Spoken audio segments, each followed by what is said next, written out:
Ja wis, daar ben we weer. En we hebben weer een. Ik heb de lezen nog vast aandienen, dus het kan maar één ding betekenen.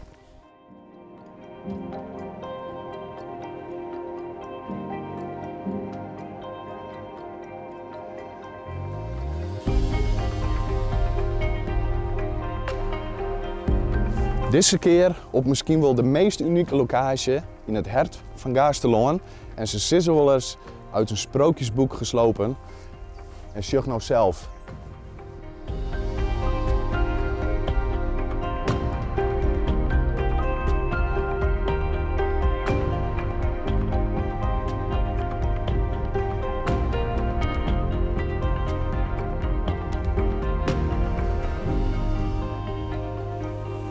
Wij binnen hier dan ik op misschien wel een van de mooiste leen van Oerdemadem.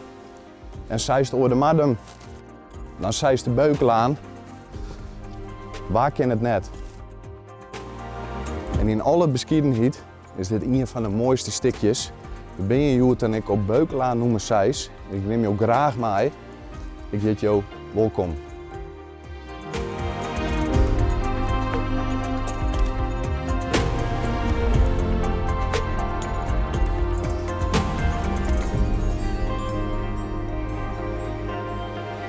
Seizoen, commercien en geen, jou zit hier eerste rang.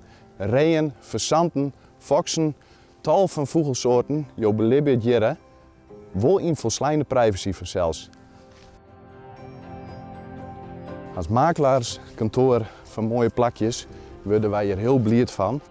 Het is een prachtig mooi oud huisje, omstreeks 1870. Het leidt je te rusten in de bosronen van Oerdemadem, wachtend op zijn nieuwe eigenaar.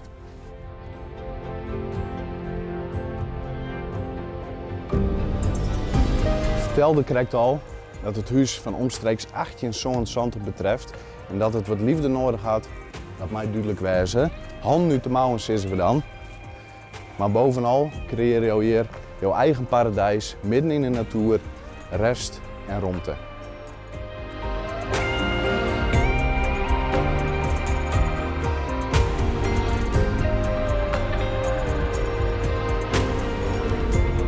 Planmeidje, dat doen wij misschien graag. En ik hoop je dan dat ik jou enthousiast heb maken naar het zien van deze prachtige beelden.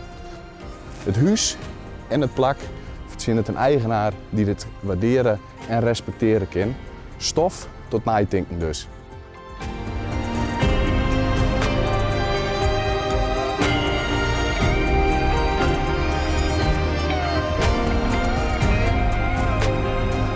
Zo, ik dit jet bij landelijk wijn.